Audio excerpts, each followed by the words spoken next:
नमस्कार साथी, स्वागत है आपका आपके परिवार में, आपके अपने परिवार के अंदर। नेवरी परिवार में आपका स्वागत करने के लिए तैयार है आपका होस्ट एंड दोस्त विजेंद्र सिंह नेवरी।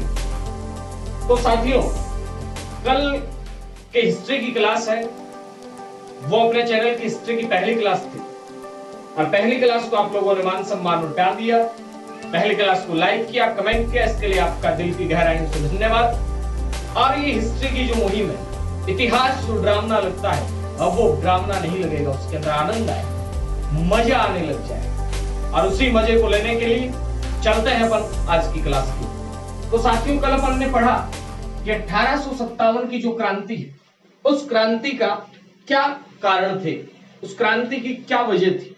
वजह अपन ने जाने कि 1857 की क्रांति के कई से कारण थे।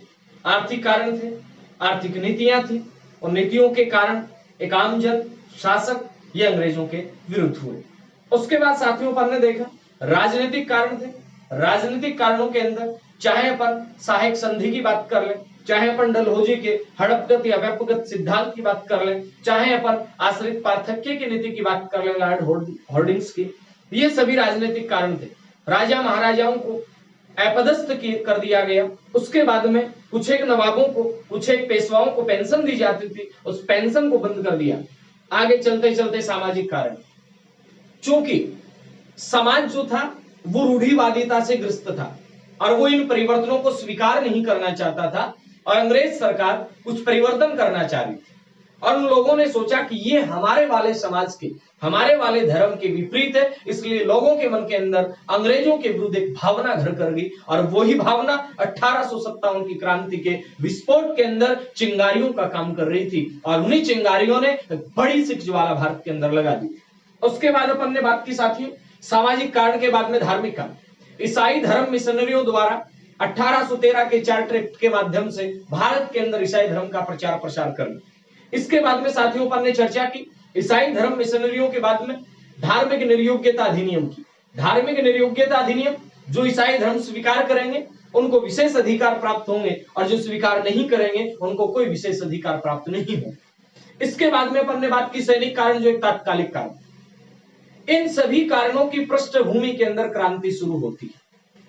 अब क्रांति शुरू होती है कहां से? देखिए, मैंने कल लास्ट चर्चा की कि जो तात्कालिक कारण था, वो तात्कालिक कारण क्या था प्यारे साथियों? तो आपका उत्तर बनेगा कि गुरुजी तात्कालिक जो कारण था वो था सैनिक कारण। अब मेरे प्यारे साथी, सैनिक कारण के अंदर बहुत से कारण थे, लेकिन कौन सा कारण उस समय कारण बना? तो मैंने आपको एक बात बताई, एनफील्ड जो राइफल थी, उस एनफील्ड राइफल के अंदर कारतूस लगाना पड़ता था। क्या लगाना पड़ता था? कारतूस। अब साथियों, ये जो कारतूस था, इसके ऊपर, इसकी टोपी के ऊपर लेप लगा होता था सूअर की चर्बी और गाय की चर्बी का। किस किस की चर्बी का? सूअर की चर्बी का, और साथ के अंदर गाय की चर्बी। अब ये जो एक धार्मिक कारण भी बन गया, क्योंकि हिंदू और मुसलमान दोनों के लिए ये बात अच्छी नहीं। और सूत्र ये भी बताते हैं कि उस समय एक अफवाह और फैलाई जा रही थी कि सैनिकों को खाने के अंदर हड्डियों का चूर्ण दिया जा रहा है पीस पीस के। तो सैनिकों के अंदर एक विरोध की भावना तो थी, लेकिन अब बिल्ली के गले में घंटी कौन बांधे? यानी विरोध सब करना चाह रहे थे, लेकिन इस विद्रोह का, इस विरोध का नेतृत्व कौन करे? और नेतृत्व करने के लिए साथियों मैं आपको बता देना चाहता हूं, गाजीपुर का मंगल पांडे गरज रहा था, गरज रहा था, गरज रहा था। आप कहेंगे हाँ बिल्कुल गाजीपुर का मंगल पांडे। साथियों, बात करते हैं अपन कि इस विरोध की शुरुआत कहां से होती है इंडिया के अंदर। सभी लोग चाह रहे थे, सभी लोग चाह रहे थे कि इन कारतूस को हम काम में नहीं लेंगे। सभी सैनिक चाह रहे थे कि इन कारतूसों को काम में नहीं लेंगे, लेकिन इसकी बात अंग्रेजों तक पहुंचाए कौन? अंग्रेजों तक कौन पहुंचाए इस बात को? सभी को डर लग रहा था। चूहे चाहते हैं कि बिल्ली है उससे बचाया जाए, लेकिन बिल्ली के गले में घंटी कौन बांधे? तो इनमें से एक व्यक्ति निकल के आता है, और वो व्यक्ति कौन था? वो व्यक्ति था मंगल पांडे। मंगल पांडे, नाम याद रख लीजिएगा, 1857 की क्रांति का पहला शहीद था मंगल पांडे। अब साथियों होता क्या, यहां आप देख रहे हैं, ये यहां पे मैंने एक इंडिया का छोटा सा क्लिप बना। यहां एक छावनी हुआ करती थी, बेरकपुर छावनी। साथियों कौन सी छावनी? बैरकपुर छावनी। और इस बैरकपुर छावनी में मेरे प्यारे साथियों, ये जो बैरकपुर छावनी थी, इस बैरकपुर छावनी के अंदर यहां एक व्यक्ति था जिसका नाम क्या था? जिसका नाम था मंगल पांडे। क्या नाम था? मंगल पांडे। मंगल पांडे ने एक दिन विरोध करना शुरू कर दिया और मंगल जो पांडे था, उस मंगल पांडे ने विरोध करना शुरू किया और विरोध शुरू करते करते 29 मार्च के दिन, कब की बातें कर रहे हैं अपन? 29 मार्च 1857 को मंगल पांडे ने विरोध किया और विरोध करके ये गरजता रहा और 2 अंग्रेज अधिकारियों की हत्या कर दी। एक तो कौन था? मेजर बाग था और एक कौन था? ह्यूसन था। एक कौन था? बाग था और दूसरा कौन था? ह्यूसन। याद रखिएगा साथियों कि मंगल पांडे ने सबसे पहले विरोध कहां किया? बैरकपुर छावनी के अंदर। कब किया? 29 मार्च 1857 को किया। और 29 मार्च 1857 को जो आपका विरोध हुआ, 29 मार्च 1857 तारीख याद करनी है। इस 29 मार्च 1857 को मंगल पांडे ने विरोध किया और 2 अंग्रेज अधिकारियों को, एक बाग था, एक ह्यूसन था, इन दोनों को मार दिया। बदले में क्या होना था? मंगल जो पांडे था, इस मंगल पांडे के विरुद्ध जांच बैठाई जाती है और अगली ही 8 अप्रैल को, कितनी अप्रैल को? 8 अप्रैल को 1857 के अंदर साथियों मंगल पांडे को फांसी दे दी जाती है। और इस प्रकार से इस विद्रोह का बिगुल बजाने के अंदर एक महत्वपूर्ण भूमिका निभाने वाला जो व्यक्ति था वो कौन था? मंगल पांडे। और मंगल पांडे यहाँ पे शहीद हो जाता है क्रांतिकारियों के दिलों के अंदर। फांसी मंगल पांडे को लगी थी, लेकिन अभी लाखों लाख सैनिक थे भारत के अंदर इस मुहिम को आगे बढ़ाने के लिए। अब साथियों क्या होता है? अब यहां से जैसे ही 8 अप्रैल को फांसी दे दी जाती, क्रांति की योजनाएं बनने लग जाती। क्रांति की योजना कहां बने? अब इंडिया में क्रांति की योजना बने तो भंडाफोड़ हो जाए। इसके लिए साथियों क्रांति की योजना कहां बनती है? लंदन में बनती है। गुरुजी लंदन में क्रांति की योजना बने? जी मेरे प्यारे साथियों, योजना कहां बनती है? लंदन में बनती है। आप कहेंगे कि लंदन में कैसे बने? लंदन में कौन गए? लंदन में क्यों गए? इन सभी प्रश्नों के जवाब देखिए मेरी बात पर। साथियों होता क्या है आप जानते हैं? अपन ने कल बात की थी। क्या बात की थी? अपन ने कल ये बात की थी कि नाना साहब की क्या बंद कर दी गई? नाना साहब की पेंशन बंद कर दी जाती है। और नाना साहब की पेंशन बंद कर दी जाती है। उधर से अपन ने यह भी पढ़ा था कि डलहौजी की जो हड़पगत सिद्धांत था, डलहौजी का जो हड़पगत नीति थी, व्यक्तिगत सिद्धांत, डॉक्ट्रिन ऑफ लैप्स, गौद निषेध प्रथा, उस प्रथा के तहत सबसे पहले जो रियासत शिकार हुई थी वो रियासत कौन सी थी? सतारा। सतारा के रियासत का साथियों ध्यान देना, कौन सी रियासत का? सतारा के रियासत का। ध्यान देना मेरी बात पर, सतारा रियासत। अब इस सतारा रियासत को जैसे ही सतारा के शासक को अपदस्थ कर दिया जाता, यहां का एक प्रतिनिधि जिसका नाम था राणोजी बापू। क्या नाम था मेरे प्यारे साथियों? इसका नाम था राणोजी बापू। अब एक तो राणोजी बापू हो गया, दूसरा कौन था? साथियों ध्यान देंगे मेरी बात के ऊपर। ये राणोजी बापू सतारा रियासत के प्रतिनिधि के रूप में। इधर से कल अपन ने बात की, कौन? नाना साहब। और नाना साहब का प्रतिनिधित्व कौन कर रहा था?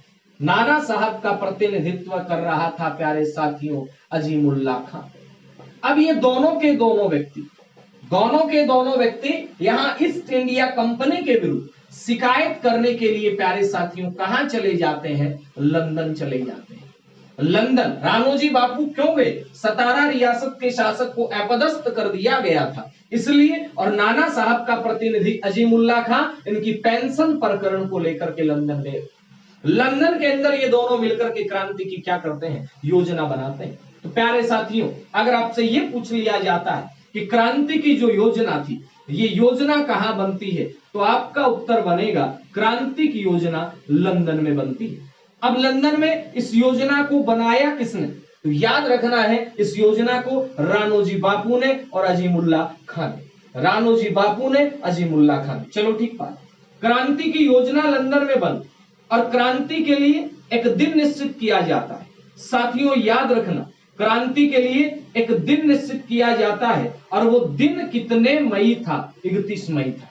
यानी 31 मई 1857 को पूरे भारत के अंदर साथियों क्या प्रारंभ होनी थी? क्रांति प्रारंभ होनी थी। साथियों गौर करेंगे मेरी बात के ऊपर। अब ये तारीख तो क्रांति के प्रारंभ होने की तारीख थी।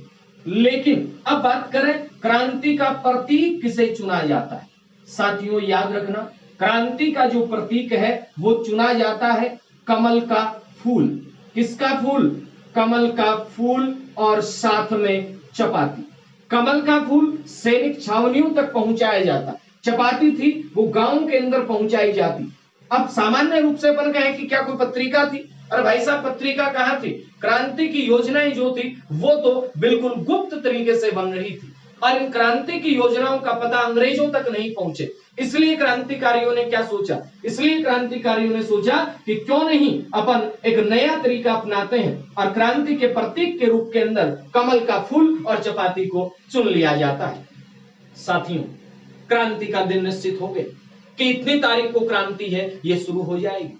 लेकिन मेरे प्यारे साथियों एक बात मैं आपको बता देना चाहता हूं, क्रांति इस दिन शुरू नहीं होती। क्रांति कब शुरू होती है? क्रांति निश्चित तिथि से पहले शुरू कर दी जाती है। अब आप कहेंगे निश्चित तिथि से पहले शुरू कर दी गई? जी हां, क्योंकि अपन कहें कि मन के अंदर एक ज्वाला भरी हुई थी कि अपन लोग क्रांति को शुरू करेंगे चाहे कुछ भी हो। और क्रांति को शुरू कर दिया जाता है प्यारे साथियों 10 मई को। कितने मई को? 10 मई को। याद रखना है, एक बार फिर मैं इस वाले डायग्राम को यहां बना दूं, ध्यान देंगे मेरी बात के ऊपर। कितने मई को? 10 मई को। कहां से शुरू होती है क्रांति? तो क्रांति शुरू होती है प्यारे साथियों मेरठ से। एक बार फिर देखिएगा, यहां पर ने बात की कितनी मार्च की बात कर रहे हैं? 29 मार्च की बात कर रहे हैं। यहां गाजीपुर का मंगल पांडे, कहां का मंगल पांडे? गाजीपुर का मंगल पांडे गरज रहा था, गरज रहा था।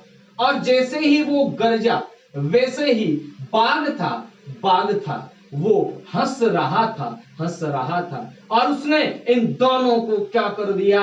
दोनों को उड़ा दिया। और बदले के अंदर, परिणाम के अंदर मंगल पांडे को क्या हुई? फांसी हुई। अब साथियों इधर से ही चलो, आप इधर से ही जैसे चलेंगे तो मेरठ जो था, इस मेरठ के अंदर 10 मई को क्या हो जाता है? क्रांति का डंका बज जाता है। मेरठ से सैनिकों की टुकड़ी चलती है, चलती है, चलती है और दिल्ली के तख्त पे जाती है। और दिल्ली के तख्त पे जाकर के, दिल्ली के तख्त पे किसे बैठा दिया जाता है? वक्त को बैठा दिया जाता है। किसे बैठा दिया जाता है? वक्त को बैठा दिया जाता है। हालांकि दिल्ली के तख्त के ऊपर कौन बैठा हुआ था? दिल्ली के तख्त के ऊपर बहादुर शाह जफर बैठा हुआ था। लेकिन जफर ने यहां नेतृत्व किसके हाथों में सौंप दिया? वक्त के हाथों में। और ये घटना कब की थी? 11 और 12 मई की घटना थी। और यहां दिल्ली के अंदर जैसे ही सैनिक पहुंचते हैं, अब पूरे भारत के अंदर आग फैल जाती है कि क्रांति है उसका सूत्रपात हो चुका है।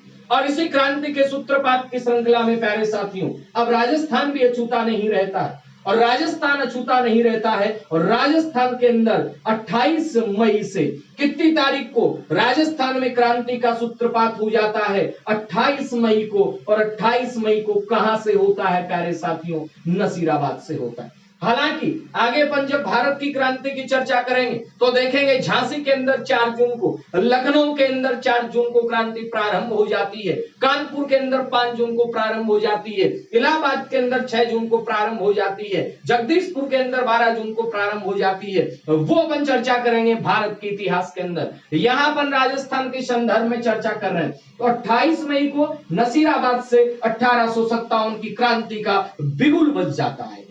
अब साथियों यहां समझने की बातें, 28 मई को क्रांति का बिगुल बजा, अच्छी बात है। लेकिन अब साथियों यहां अब क्रांति को पढ़ने से पहले हमें क्या करना पड़ेगा? इस क्रांति को पढ़ने से पहले हमें उस समय की राजस्थान की कुछ एक स्थितियों को देखना पड़ेगा और कुछ एक जो पूर्ववर्ती प्रश्न है कि इस समय कौन क्या कहां था, उनको अपने को एक बार देखना पड़ेगा। साथियों मैं आपसे पूछूं कि क्रांति के समय ब्रिटेन का प्रधानमंत्री कौन था?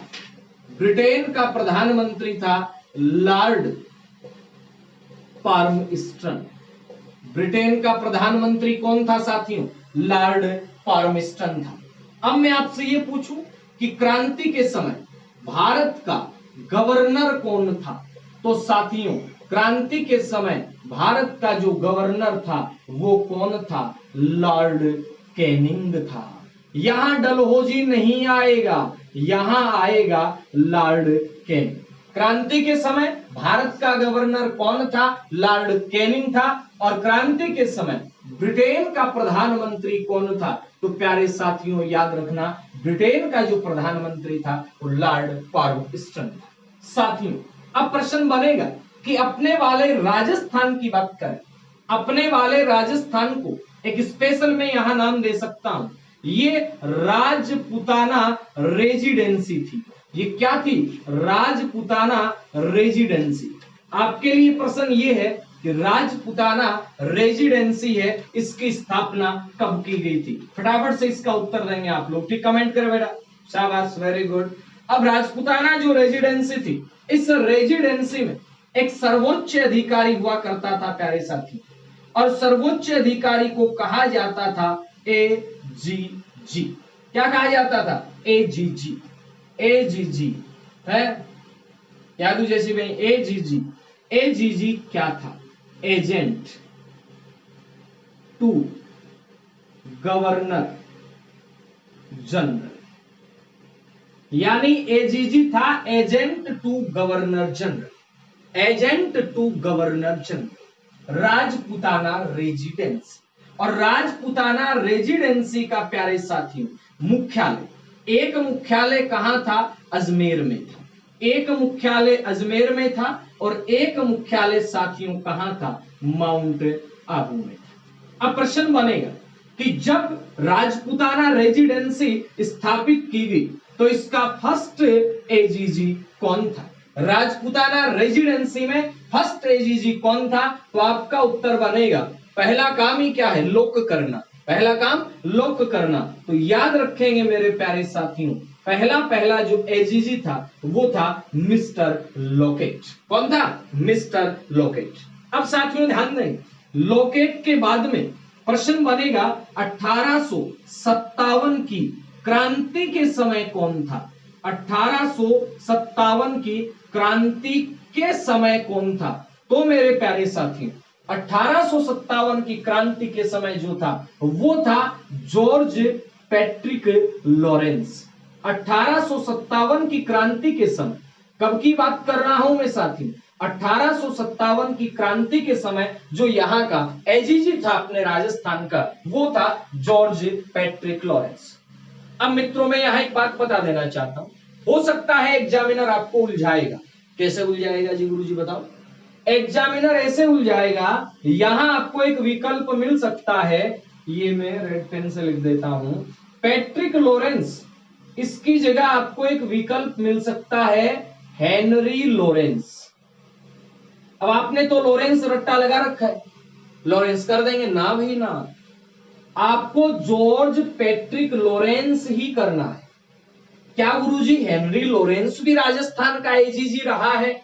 जी साथियों, हेनरी लॉरेंस भी राजस्थान का एजीजी रहा है।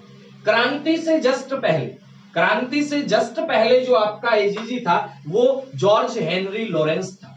जॉर्ज हेनरी लॉरेंस को यहां से आगरा भेज दिया जाता है और इसकी जगह राजस्थान का भार दे दिया जाता है जॉर्ज पैट्रिक लॉरेंस को। किसे दे दिया जाता है मित्रों? जॉर्ज पैट्रिक लॉरेंस को। अब साथियों प्रश्न बनेगा, ये तो क्या है? ये तो एजीजी है। ये क्या है? एजीजी। इसके बाद में एजीजी के अधीन आते थे, एजीजी के अधीन जो देशी रियासतों के क्षेत्र थे वहां लगा रखे थे पीए।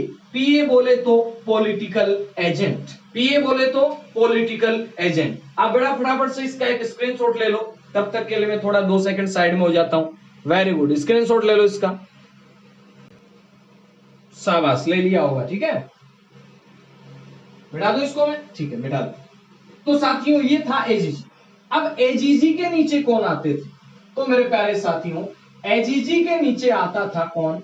एजीजी के नीचे आते थे पीए, बोले तो पॉलिटिकल एजेंट। अब साथियों पॉलिटिकल एजेंट कौन कौन थे? मैं यहां बात कर रहा हूं कि अपना राजस्थान, मैंने यहां पे राजस्थान का एक छोटा सा प्यारा सा मानचित्र बनाया, आउटलाइन बना रहा हूं।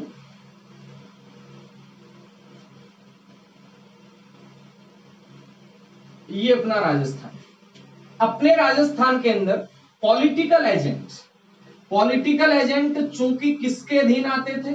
एजीजी। एजीजी के नीचे कौन आते थे? Political agent. अब अपने को 5-6 पॉलिटिकल एजेंट याद रखने, साथ में वहां का शासक भी याद रखना। सबसे पहले बात करते हैं अपन जोधपुर।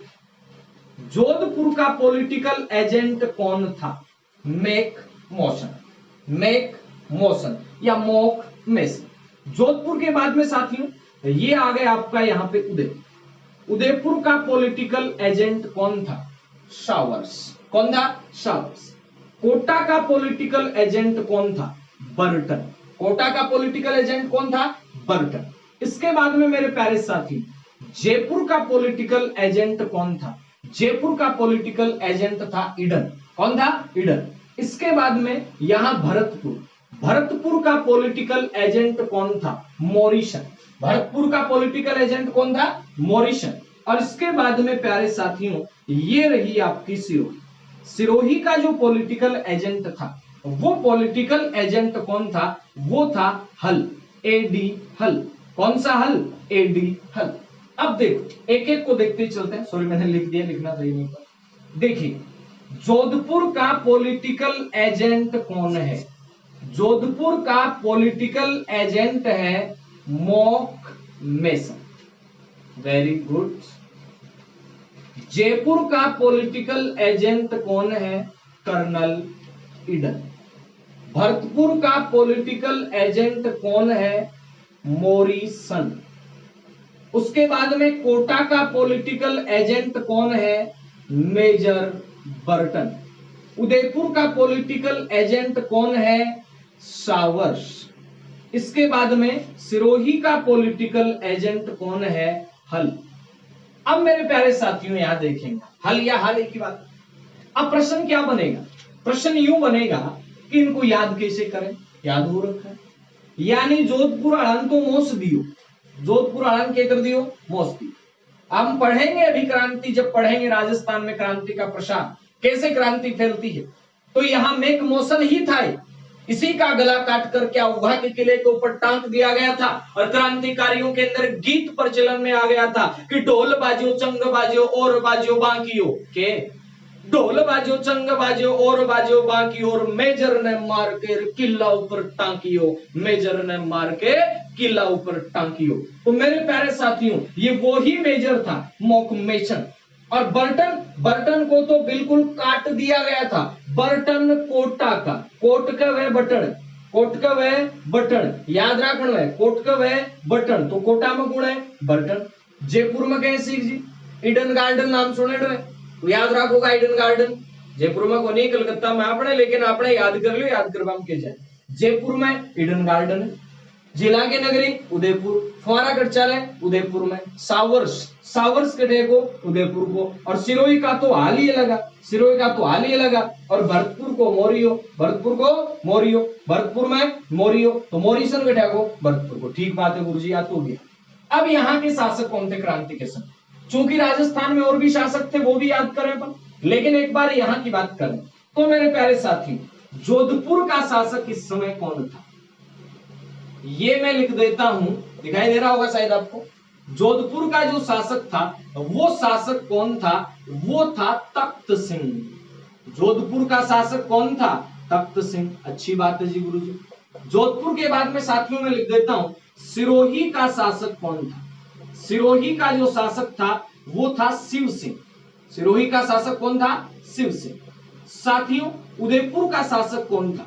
उदयपुर का क्रांति के समय जो शासक था ये था स्वरूप सिंह। उदयपुर का क्रांति के समय शासक कौन था? स्वरूप सिंह। उदयपुर के बाद में प्यारे साथी कोटा का शासक कौन था? कोटा का शासक था राम सिंह। कौन था? राम सिंह। और मेरे प्यारे साथियों अगर आपसे ये पूछा जाता है कि जयपुर का शासक कौन था, तो जयपुर का शासक भी कौन था? राम सिंह था। जयपुर का शासक भी कौन था? राम सिंह था। और भरतपुर का जो शासक था प्यारे साथियों वो था जसवंत सिंह। भरतपुर का शासक कौन था? जसवंत सिंह था। ये यहाँ के तत्कालीन शासक थे, ये यहाँ के पॉलिटिकल एजेंट थे, ये कौन थे? पॉलिटिकल एजेंट थे।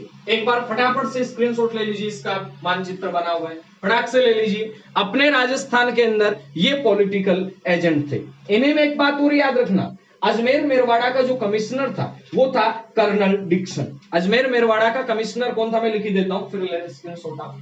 अजमेर मेरवाड़ा ये रहा, और अजमेर मेरवाड़ा का जो कर्नल था वो था कर्नल डिक्सन। यानी कर्नल डिक्सन कहां का था? कर्नल डिक्सन अजमेर मेरवाड़ा का पॉलिटिकल एजेंट था। कर्नल डिक्सन कहां का पॉलिटिकल एजेंट था? कर्नल डिक्सन मेरवाड़ा का पॉलिटिकल एजेंट सॉरी, यहाँ का प्रशासक था। यहाँ का कौन था? प्रशासक।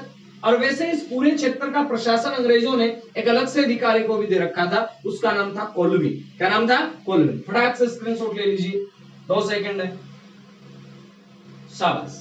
अब देखिए बेटा जी, यहां पर आगे चलते हैं कि ये तो 1857 की क्रांति अपन आगे अभी राजस्थान में फैलाएंगे, उससे पहले इन स्थितियों को जानना जरूरी। ठीक है, मिटा दूं? मिटा देते हैं। जोधपुर का शासक कौन था? तख्त सिंह। सिरोही का कौन था? शिव सिंह। उदयपुर का कौन था? स्वरूप सिंह। कोटा का कौन था? राम सिंह। जयपुर का राम सिंह। भरतपुर का जसवंत सिंह। ये याद करने हैं, सुमेलित करने में आ सकते हैं। जोधपुर में मोसदियो, मेसण, जोधपुर में मेसण।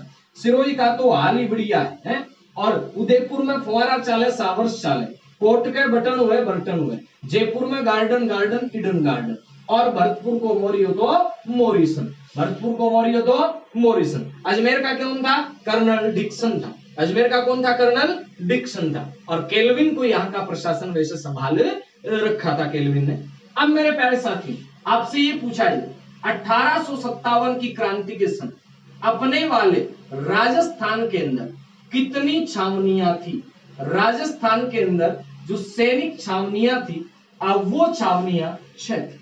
साथियों कितनी? 6। राजस्थान में सैनिक छावनियां कितनी? 6। अब ये 6 जो सैनिक छावनियां थी, ये कौन कौन सी थी? एक बार जरा देख लेते हैं। ये मैंने यहां साथियों बना दिया, वो ही प्यारा सा राजस्थान।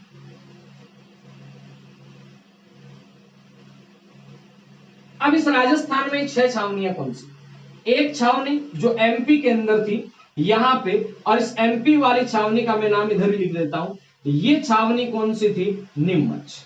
नीमच के बाद में कोई यहाँ पे ट्रिक नहीं है साथियों। इन छावनियों में ट्रिक याद करोगे तो इतिहास कैसे याद होगा, फिर समझना पड़ता है। नीमच के बाद में प्यारे साथियों यहाँ पे एक थी जिसका नाम था नसीराबाद। नसीराबाद के बाद यहाँ पे एक और सैनिक छावनी में लिख देता हूं, ब्यावर। नसीराबाद, ब्यावर। एक यहाँ पे सैनिक छावनी थी प्यारे साथियों जिसका नाम था देवली। क्या नाम था? देवली। एक यहाँ पे सैनिक छावनी थी जिसका नाम था एरिनपुरा, जो पाली के अंदर। एक सैनिक छावनी उदयपुर के अंदर थी मेरे प्यारे साथियों जिसका नाम था खेरवाड़ा। ठीक है, ध्यान देंगे। नीमच कहां थी? एमपी में, नीचे वाला दिखाई नहीं दे रहा इसलिए मैंने ऊपर लिखा। खेरवाड़ा कहां थी प्यारे साथियों? उदयपुर के अंदर। एरिनपुरा कहां थी? पाली के अंदर। ब्यावर अजमेर के अंदर है। नसीराबाद अजमेर में है। देवली अजमेर में है, सॉरी टोंक के अंदर। अब आपका चैलेंज प्रश्न एक ये भी बनेगा कि जो सैनिक छावनियां थी इनमें सबसे प्राचीन सैनिक छावनी कौन सी थी? कौन सी सबसे प्राचीन सैनिक छावनी थी? कौन सी सबसे नवीन सैनिक छावनी थी? सबसे प्राचीन सैनिक छावनी कौन सी? सबसे नवीन सैनिक छावनी कौन सी? और साथ के अंदर ये भी बताएंगे कि कौन सी सैनिक छावनी है वो सैनिक छावनी आपका क्रांति के अंदर एक निष्क्रिय रूप में रही थी, यानी क्रांति में उस छावनी ने ज्यादा कोई भूमिका नहीं निभाई थी। ये भी आपको बताना है। फटाफट से स्क्रीनशॉट ले लें, फिर मैं आपको कुछ नए चैलेंज प्रश्न आज इतिहास की दृष्टि से देने वाला हूं। फटाफट से स्क्रीनशॉट ले लीजिए, शाबाश। तो साथियों दिख रहा होगा आपको, मैंने 4 प्रश्न लिखे हैं यहाँ पे, और ये चारों ही प्रश्न आपको चैलेंज प्रश्न के रूप में एक्सेप्ट करने और बताने। ठीक है, ये आप ये मान लो रोज के 2-4 प्रश्न आपको होमवर्क के रूप में मिलते रहे, ताकि आप भी कुछ नया खोजने की कोशिश करेंगे तो आपको कुछ ना कुछ नई चीजें और मिलते रहे। पहला प्रश्न क्या है? जोधपुर का वो शासक कौन सा था जो जीवन पर्यंत ब्रिटिश विरोधी बना रहा? आप देखेंगे अभी अपन जब क्रांति को कल की क्लास में डिस्कस करेंगे आगे, कि जोधपुर का तख्त सिंह था, उसने तो अंग्रेजों का साथ दिया था। जोधपुर के तख्त सिंह ने तो अंग्रेजों का साथ दिया था। तो जोधपुर का ऐसा शासक कौन सा था जो जीवन पर्यंत अंग्रेजों का विरोधी बना? ना वो दरबार में जाता, ना वो कर समय पे चुकाता, जबकि ब्रिटिश विरोधी जो लोग होते उनको अपने यहाँ शरण देता, उनकी एक नहीं मानता। वो शासक कौन सा था, उसका नाम बताना। दूसरा, डूंगरपुर का कौन सा शासक था जिसे अयोग्य प्रशासक घोषित किया। साथियों, अपन ने कल चर्चा की थी कि जो डलहौजी था उसकी हड़पगत नीति के अंदर एक अयोग्य प्रशासन भी एक महत्वपूर्ण भूमिका में था। यानी अपन ने पढ़ा था कि अवध एकमात्र ऐसी रियासत थी जिसे एक अयोग्य प्रशासन के आधार के ऊपर उसको अपदस्थ कर दिया गया था। तो राजस्थान में ऐसा कौन सा शासक था, डूंगरपुर का। राजस्थान की वह रियासत जिसके शासक की निसंतान मृत्यु होने पर भी उसे ब्रिटिश साम्राज्य में नहीं मिला। गोद निषेध प्रणाली क्या थी, अपन ने पढ़ा कि निसंतान जब मृत्यु हो जाए तो उस रियासत को क्या कर लिया जाता था साथियों, उसे ब्रिटिश साम्राज्य में मिला लिया जाता। लेकिन 1852 में हुआ क्या ना कि जो आपका डलहौजी था, उस डलहौजी ने क्या किया, पत्र भी लिखा ब्रिटिश हुक्मरान को, लेकिन उस पत्र का जवाब यही मिला कि भाई साहब इस रियासत को हम नहीं मिला सकते क्योंकि ये हमारा एक संरक्षित मित्र है। ऐसी रियासत कौन सी थी उसके बारे में आपको बताना है, और शासन व डोली क्या है इसके बारे में आपको बताना है। तो कैसी लगी आपको आज की क्लास? अगर अच्छी लगी है तो कमेंट कीजिए, लाइक कीजिए और चैनल को दोस्तों सब्सक्राइब जरूर करें। आज का अपना टारगेट रहेगा कि अपने YouTube परिवार को 1000 तक पहुंचाना, क्योंकि शुरुआत है ये, और शुरुआत के अंदर एक एक कदम है वो महत्वपूर्ण है। एक बार जब कारवां बन जाएगा तो पीछे मुड़ के देखने की जरूरत ना आपको है और ना मुझे।